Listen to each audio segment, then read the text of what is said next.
বিশ্ব হিন্দু পৰিষদ আৰু বজৰং দলৰ সহযোগত বিবিধ হিন্দু সংগঠন মিলি আজি আমি এই প্ৰতিবাদী কাৰ্যসূচী গ্ৰহণ কৰিছোঁ। বাংলাদেশত হিন্দুৰ ওপৰত অত্যাচাৰ বন্ধ কৰক। আমি ইয়াৰ দ্বাৰা বাংলাদেশ চৰকাৰক সকীয়াই দিব বিচাৰিছোঁ, ভৱিষ্যতে যাতে কোনো হিন্দুৰ ওপৰত অত্যাচাৰ নহয়, নহ'লে ভাৰততো তথা অসমতো ভয়ংকৰ পৰিণতি হ'ব পাৰে আৰু ইয়াৰ পৰিণাম ভুগিবৰ কাৰণে সাজু হৈ থাকিব লাগিব।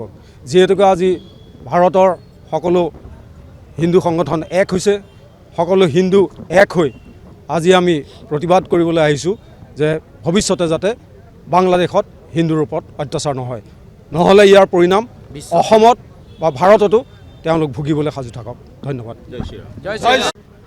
আপোনালোক সকলোৱে ইতিমধ্যে গম পাইছে যে 19 তাৰিখে আমাৰ চুবুৰীয়া ৰাষ্ট্ৰ বাংলাদেশত আমাৰে হিন্দু এজন ভাই দীপু চন্দ্ৰ দাস নামৰ এজন যুৱকক তাৰে বাংলাদেশী মিয়াই নৃশংসভাৱে হত্যা কৰি গাত অগ্নিসংযোগ কৰিছে জীৱন্ত অৱস্থাত। কেনেকৈ ইমান নিষ্ঠুৰ হ'ব পাৰে তেওঁলোক?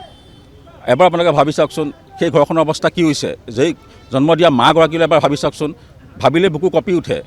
যিজনী মাকে ল'ৰাটো ইমান তুলি তালি ডাঙৰ দীঘল কৰিলে, তাক জীৱন্ত অৱস্থাত জ্বলাই দিছে। কেনেকুৱা বেয়া লাগিছে ভাবি পেলাই, বুকু কঁপি উঠে ভাবিলে।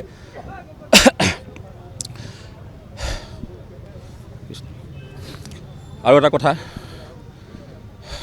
মানে আবেগিক হৈ গৈছোঁ, মানে মনত পৰি গৈছে দৃশ্যটো। যেতিয়া ভিডিঅ'টো যোৱাকালি চাইছিলোঁ ন, বহুত বেয়া লাগিছে ভিডিঅ'টো চাই।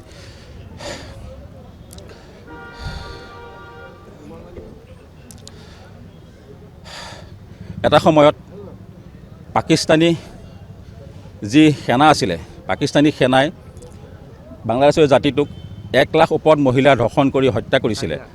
তাৰ উপৰি প্ৰায় 40,000 যুৱতী মহিলাক ধৰ্ষণ কৰি হত্যা কৰিছিলে, 40,000 মহিলাক। সেই জাতিটোক স্বাধীনতা দিছিলে আমাৰ ভাৰতে। আজি সেই ভাৰতক সকীয়ানি দিব পৰা হ'ল বাংলাদেশে। তেওঁলোকে বোলে উত্তৰ পূৰ্বখন দ্বিখণ্ডিত কৰি তেওঁলোকৰ বাংলাদেশৰ লগত সংলগ্ন কৰিব।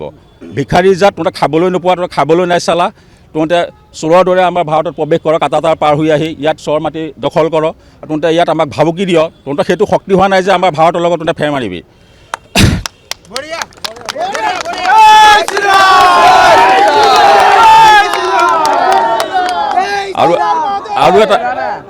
আৰু এটা কথা, যোৱা 22 এপ্ৰিল তাৰিখে আপোনালোকে দেখিছিলে আমাৰ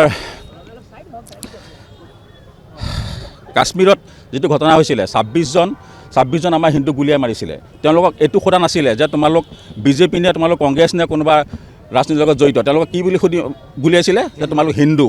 তাৰমানে ভাবক, তেওঁলোকৰ উদ্দেশ্য এটাই, হিন্দুসকলক মাৰি কাটি শেষ কৰিব লাগে। আমাৰ ইয়াত মানে ৰাজনীতিটো বেছি চলে। আপোনালোকক মই হাতযোৰ কৰি অনুৰোধ কৰিছোঁ, আপোনালোকে ৰাজনীতিটো বাদ দিয়ক, সকলো হিন্দু একত্ৰিত হওক। নহ'লে অনাগত দিনত বাংলাদেশৰ পৰিস্থিতি আমাৰ অসমত হ'বলৈ গৈ আছে, যদিহে আপোনালোক একত্ৰিত নহয়। এতিয়াও সময় আছে, সকলো হিন্দু একত্ৰিত হওক। প্ৰথমতে আমি নিজৰ ধৰ্মটো ৰক্ষা কৰি লওঁ। যদি ধৰ্মটো ৰক্ষা কৰিব নোৱাৰোঁ, আমি জাতিলৈ কি কৰিম? আমাৰ ইয়াতে বহুতো আছে যে বঙালী এটাক মাৰিছে, বঙালীতে মাৰিছে মই কিয় যাম, বেংগলীটাক মাৰিছে মই কিয় যাম। সেইটো নহয়। আগতে আমাৰ নিজৰ ধৰ্মটো, হিন্দীত এষাৰ কথা আছে, দিয়া নেই ৰেহেগাটো বাতিকা কিয়া কৰোগী, ধৰ্মী নেই ৰেহেগাটো জাতিকা কিয়া কৰোগী। গতিকে আমাৰ ধৰ্মটো মেইন, আমি নিজৰ ধৰ্মটো আগতে ৰক্ষা কৰি লওঁ। আৰু এই কাৰ্যসূচীৰ দ্বাৰা আমাৰ অসমৰ মুখ্যমন্ত্ৰী ডক্টৰ হিমন্ত বিশ্ব শৰ্মা দেৱৰ জৰিয়তে আমাৰ দেশৰ যি প্ৰধানমন্ত্ৰী আছে, ভাৰতৰ প্ৰধানমন্ত্ৰী, তেখেতক আমি এইটোৱে আহ্বান জনাব বিচাৰিছোঁ যাতে বাংলাদেশত যি হিন্দুৰ ওপৰত অত্যাচাৰ চলি আছে, এই অত্যাচাৰ কঠোৰ হাতে দমন কৰক আৰু তেওঁলোকক সকীয়ানি প্ৰদান কৰক, যাতে আগন্তুক দিনত যদি এনেকুৱা পৰিস্থিতি হয়, খুব ভয়ংকৰ পৰিণাম ভুগিবলৈ সাজু থাকক। ধন্যবাদ। যিকোনো খবৰৰ বাবে যোগাযোগ কৰক আমাৰ এই নম্বৰত 9181 307 221।